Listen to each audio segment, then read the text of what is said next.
मेरे प्रिय आत्मन, ये सत्य है, भगवान ने समस्त प्राणियों को एक ही तत्व से बनाया। सब प्रकार की योनियों को बनाकर इनमें खुद जीव के साथ आत्मा के रूप में क्रिया शक्ति व चेतन शक्ति देने के लिए खुद विराजमान हो गया।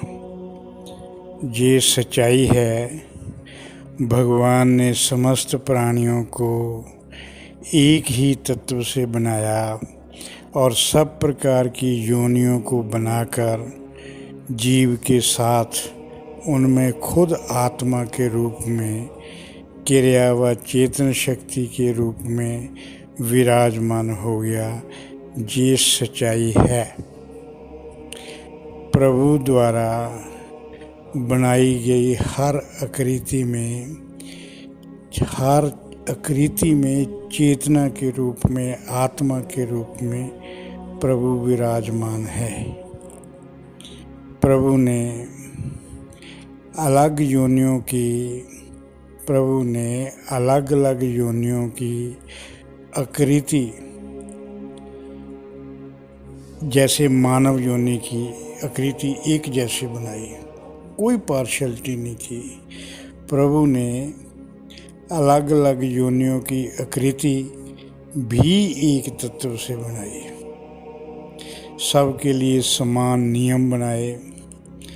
किसी भी योनि में किसी प्रकार की कोई विशेष सुविधा या विशेष रिजर्वेशन नहीं दी।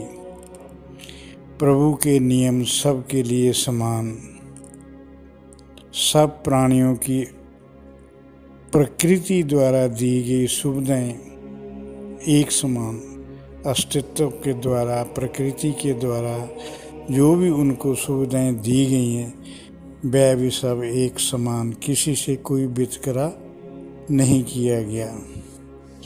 जन्म लेना, बढ़ना, बूढ़ा होना, प्रारब्ध पूरी करके फिर ख़त्म हो जाना, कोई भी शरीर सेहत अमर नहीं होगा।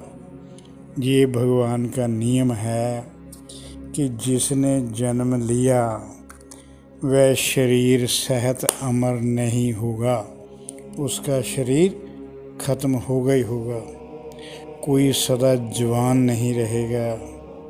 उसका जन्म हुआ, उसकी मृत्यु जरूर होगी। जिसका भी जन्म हुआ उसकी मृत्यु जरूर होगी। सबको 5 तत्व मिलेंगे, धरती, जल, वायु, अग्नि, आकाश। कोई किसी किस्म का भेदभाव नहीं, किसी से किसी किस्म का भेदभाव नहीं होगा।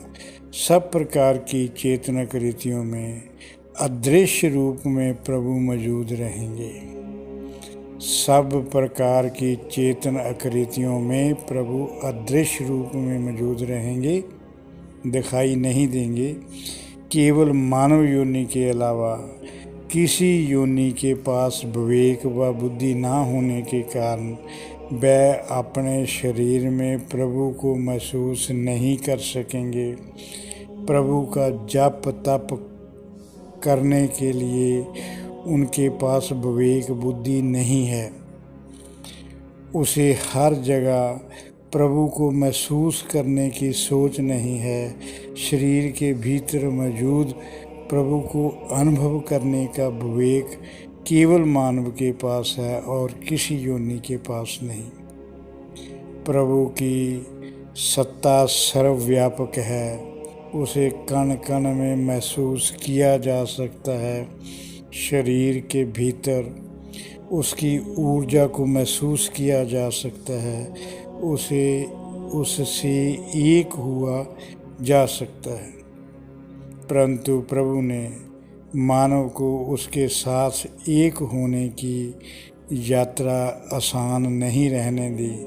रुकावट के रूप में मन को विकारों से भर दिया, वहमों से भर दिया, अंधविश्वासों से भर दिया, मन नकारात्मक सोच से भर दिया।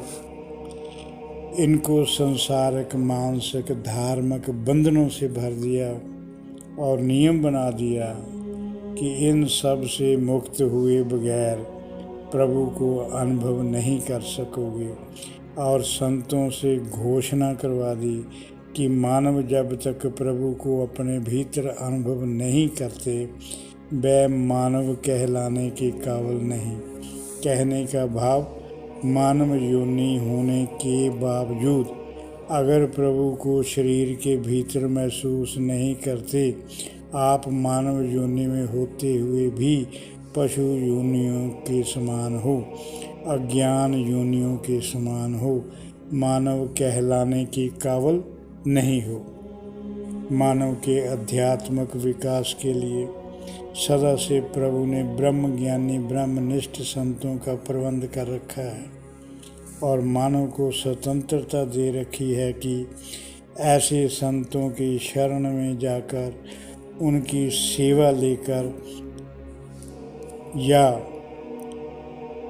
ब्रह्म ज्ञानी संतों की सेवा करके उनके पास शरण में जाकर अपने चित्त को, अपने विकारों को शुद्ध किया जा सकता है।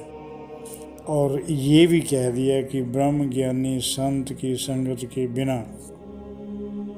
भवनिधि तरें न कोई भवनिधि संसार के भवसागर से तर नहीं सकता।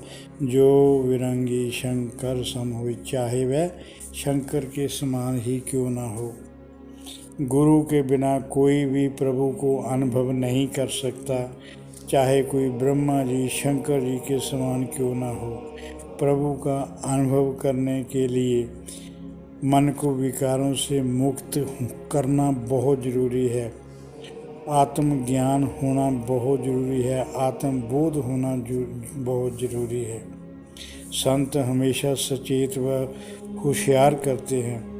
अंतःकरण के शुद्ध किए बगैर आध्यात्मिक विकास संभव नहीं और अंतःकरण का शुद्धिकरण तपोनिष्ठ ब्रह्मनिष्ठ संत के संग के बिना संभव नहीं।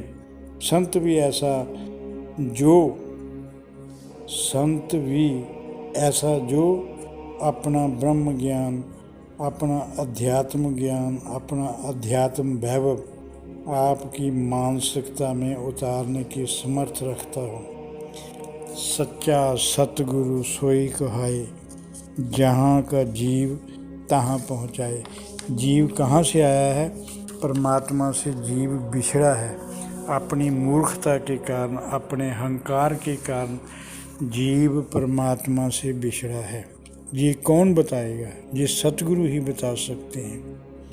ऐसे गुरु के साथ जो भावनात्मक तौर पर जुड़ सकता है वह अपने दृढ़ संकल्प व श्रद्धा से अपने लक्ष्य को प्राप्त कर सकता है या लक्ष्य प्राप्ति के लिए आध्यात्मिक यात्रा शुरू कर सकता है। आप फैसला करने में स्वतंत्र हो। आपने किधर जाना है इसका फैसला करने में स्वतंत्र हो। हम तो केवल यही कहेंगे, मानव योनि का एक ही मकसद है, वो है परमात्मा से एक होना।